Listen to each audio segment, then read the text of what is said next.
Jebem li vam 9 kolena kako unapred, tako i unazad, sve do čukun askurđela.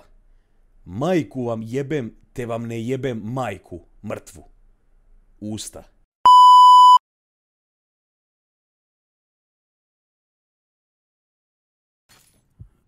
Ovako, ovo je pacijent.